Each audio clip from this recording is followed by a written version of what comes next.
Hi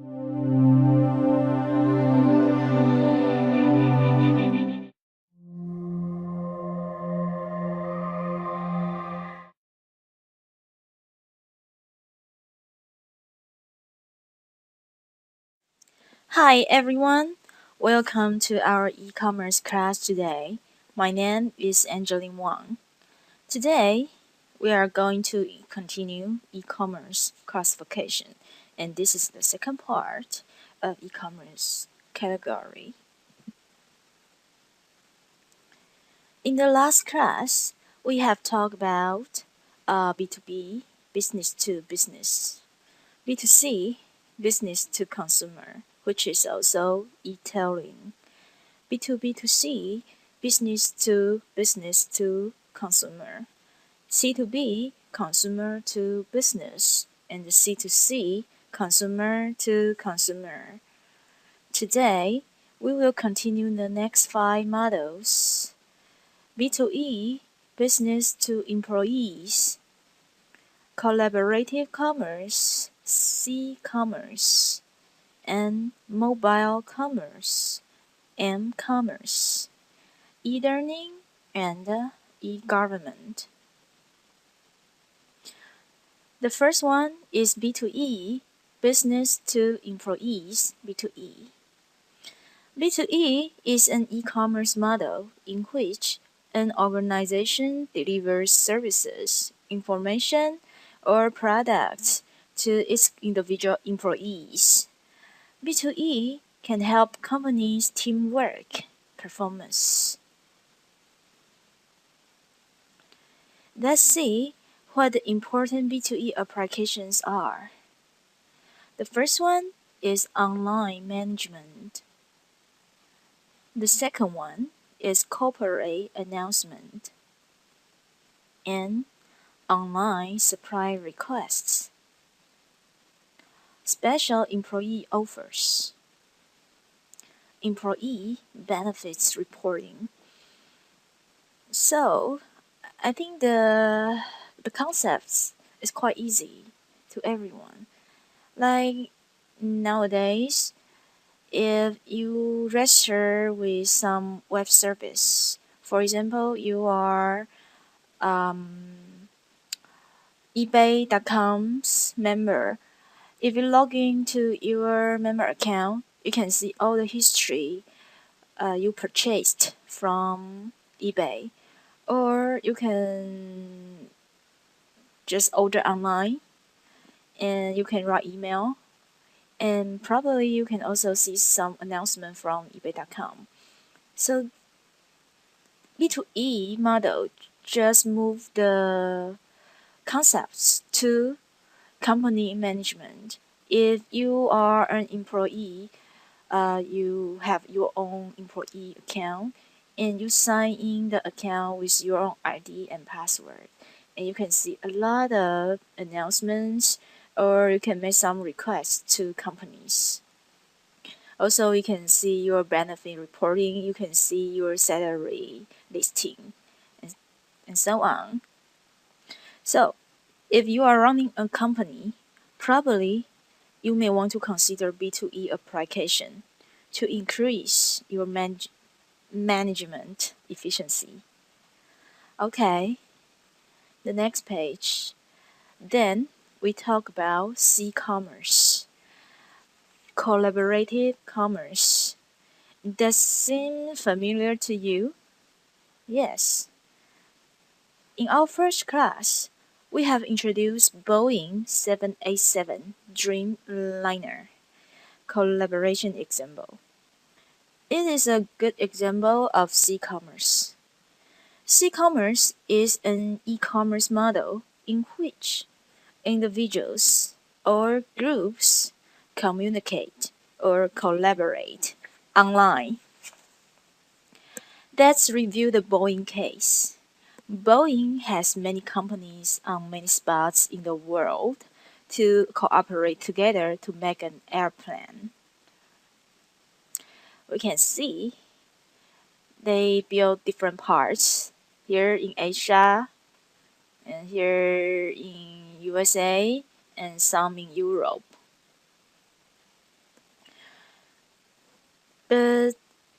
if they want to work together, and it will waste a lot of time on communicating and delivery. In order to reduce the communication overhead, Boeing used internet and useful collaborative software to improve productivity among collaborative partners located in different locations and time zones. Okay, the next one, mobile commerce. E-commerce with mobile devices such as PDAs, cell phones, pagers, so on. Um, any difference from e-commerce? No, but it has some additional challenges. For example, the first one, security. Wireless devices usually has more security concerns. Yeah, because it's radio. It's very open, and any bad guy can intercept the radio signal and eavesdrop your message possibly. The second one is usability. How to make mobile applications more user friendly and more humanized. That's why we call iPhone, HTC, Galaxy as smartphone, S-M-A-R-T, smartphones, because we want them to be more humanized, more human friendly. The third one is heterogeneous technologies. Because different companies have different technologies. For example, the HTC and iPhone, they have different technologies, but how to solve cross-platform issues. So now everybody is familiar with Android. Android platform, it can solve the cross-platform issues. That's why Android is so popular right now. The last one is business model issues. Yeah, because you have some technologies. The reason is that you want to make money, right? But uh, in the past, few companies make money from m-commerce.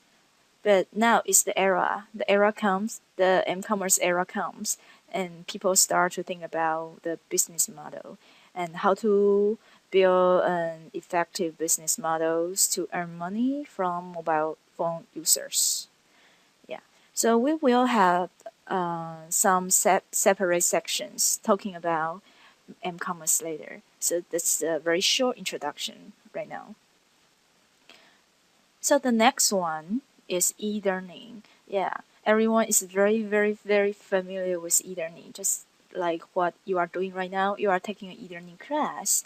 E-learning, e-learning means the online delivery of information for what? For purposes of training or education.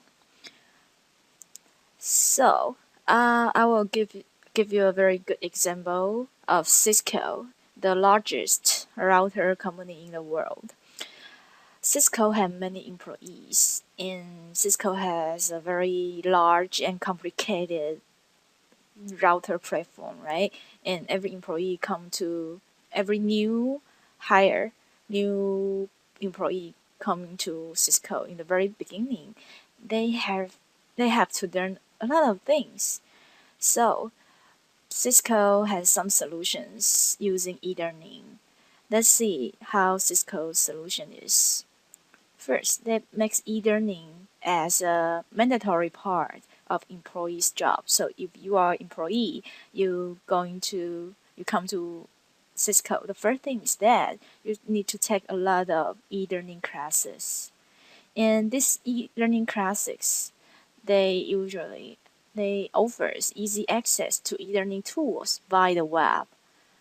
Yeah, so if you are Cisco employees, you will register a member account and you sign in the member account and you have free access to Cisco free e-learning resources. After you take the e-learning classes, Cisco will evaluate employees' performance through non-threatening way. It's called non-threatening way. Yeah, because the purpose is that they want you to learn, not want you to take an exam. But they still need some evaluation metrics to a little bit like force you to learn concentratedly. Okay, so if you fail, Cisco will give you some fail test precision learning targets.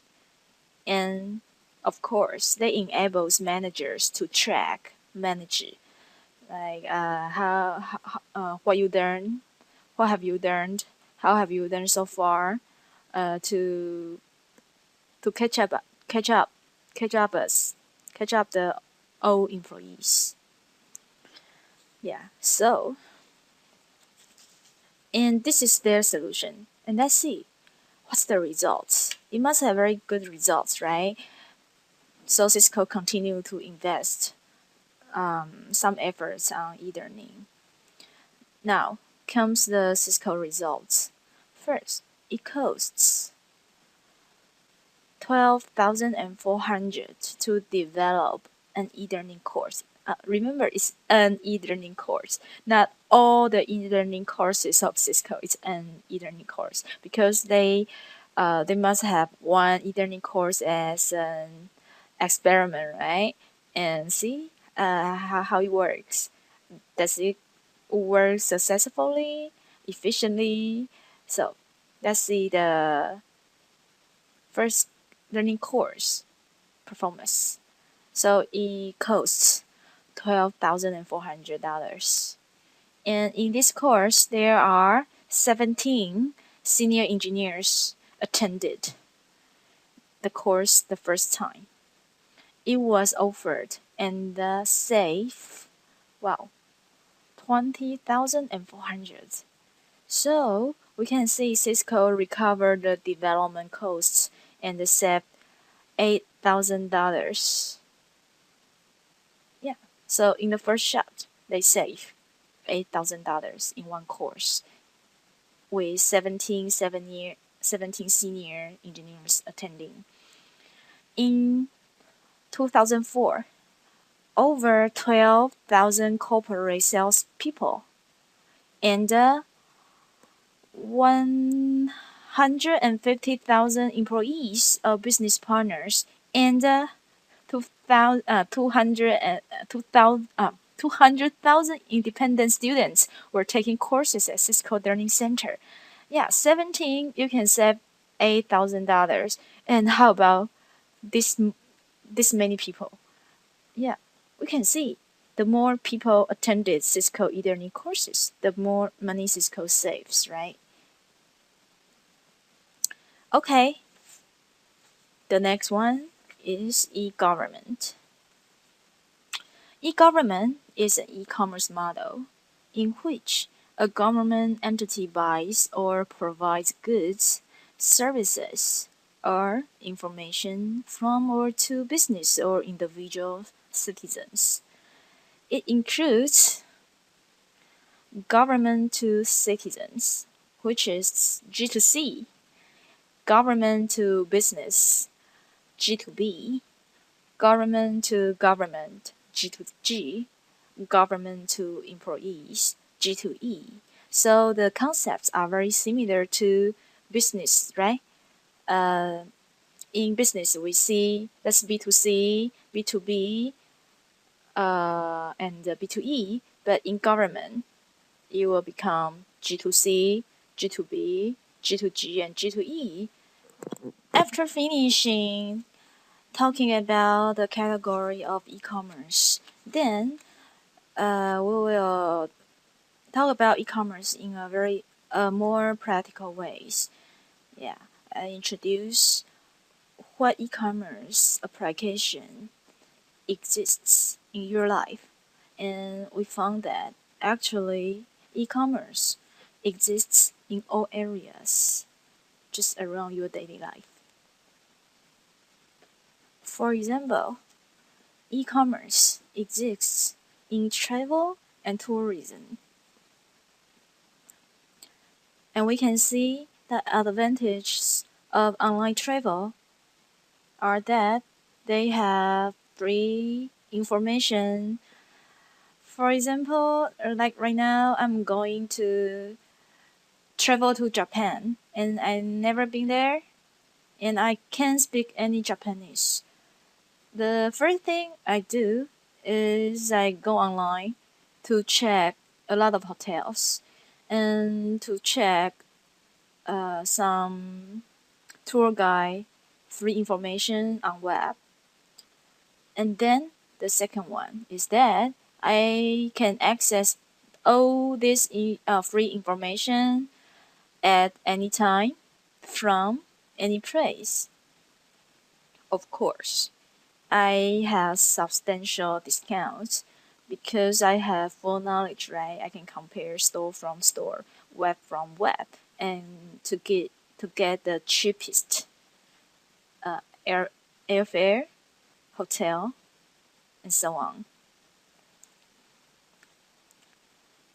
And now in this slide, this is the ranking of 2012 top 10 online travel sites in USA.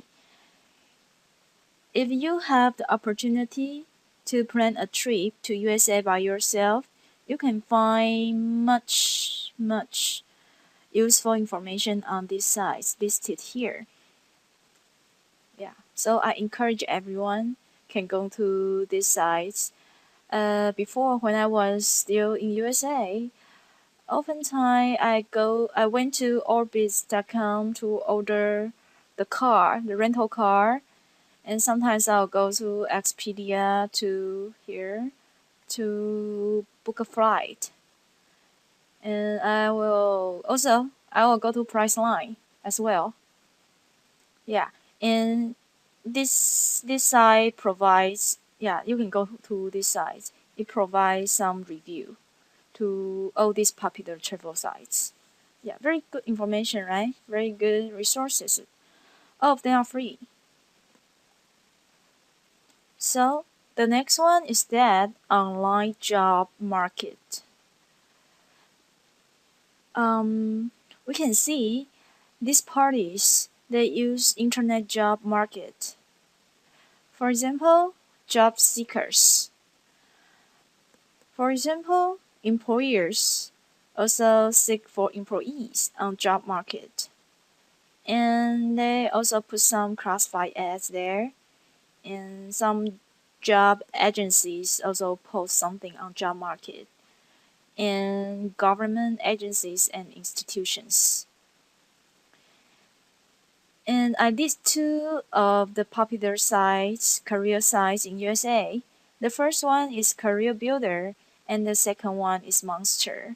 And probably things change, but I'm not very sure.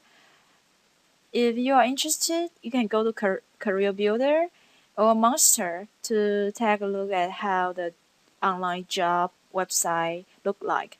And I believe probably in your company, you also has your own job website. And the next one is social networks, LinkedIn. LinkedIn, a lot of professions, but from my knowledge, I feel more business people post their resume, their content on LinkedIn here.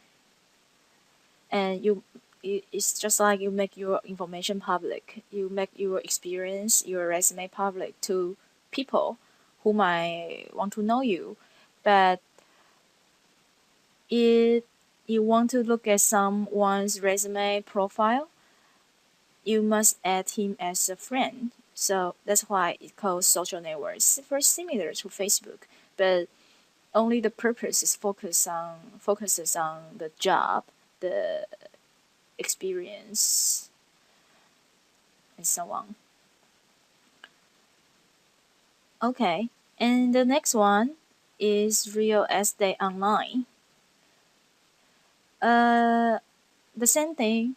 I did some popular websites in USA.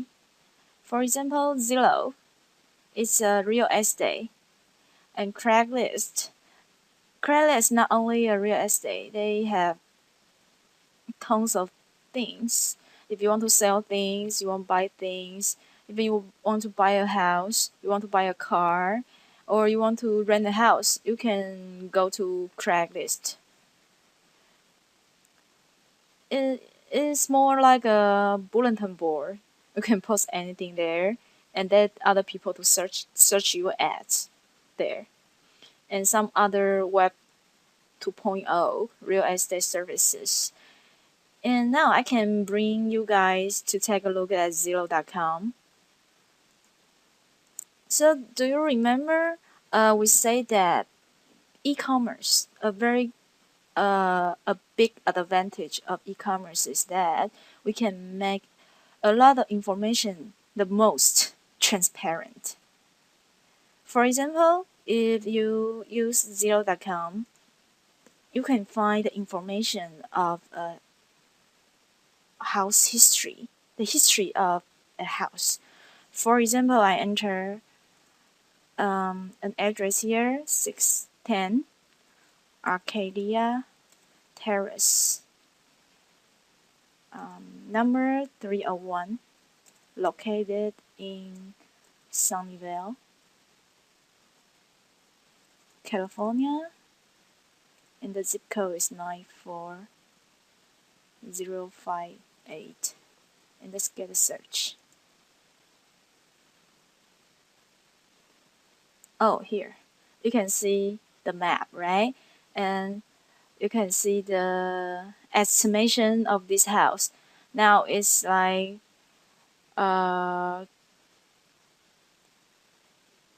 370,000 around there. 3 bedroom, 2 baths, and the square feet is 1,300. If I click views, I can see the map here, and all the price are transparent. So you just stay home, and you can get a lot of information about the real estate. And even you want to sell it, you can put the selling ads on Zillow.com, and many people will come here to review, to take a look at your ads, your postings. Probably a done deal will be there. Okay, so this is real estate. E-commerce exists in real estate too. And then the last one is online services in finance. As I remembered, when I was in USA, everyone needs a car, right? And I bought my car insurance online. So if you are interested in that, you can go to auto.21st.com. It's 21st Insurance. I just purchased my insurance online. And the good thing is that purchasing insurance online is much cheaper because I don't need to ask an agent to do it. I can save some human cost. And now, this is also very popular, online stock trading. If you do online stock trading instead of you just call someone to buy the stock or sell stock for you, online stock trading is cheaper. They will have less commission. And the last one is online banking. Yeah, this is also very popular, but a very critical thing is that if you want to do online banking, you need very, very good security protection.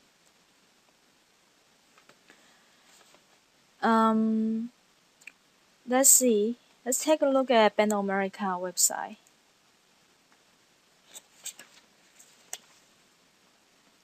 Yeah. See here? Enter your online ID. Actually, it's your account ID. And see here? You need to select a location. Here's a lock. it means that it's very secure. Yeah, it reminds you that it's very secure. And if I click on bank, we can see checking account, savings. Probably you want to apply for some credit cards, or you are a student. You are going to do a student loan probably, and probably you want to do online banking. You want to transfer money to someone's account. Like for me now, I still have a house in USA, and I rent a house to someone else. And how can my tenants pay the rent to me? We do online banking. Yeah, so we don't need like check to mail. That's too troublesome. We just do online banking. And if you are someone you want to borrow money, you also can do it online. And I believe the rate will be better because you save some money from agents, right?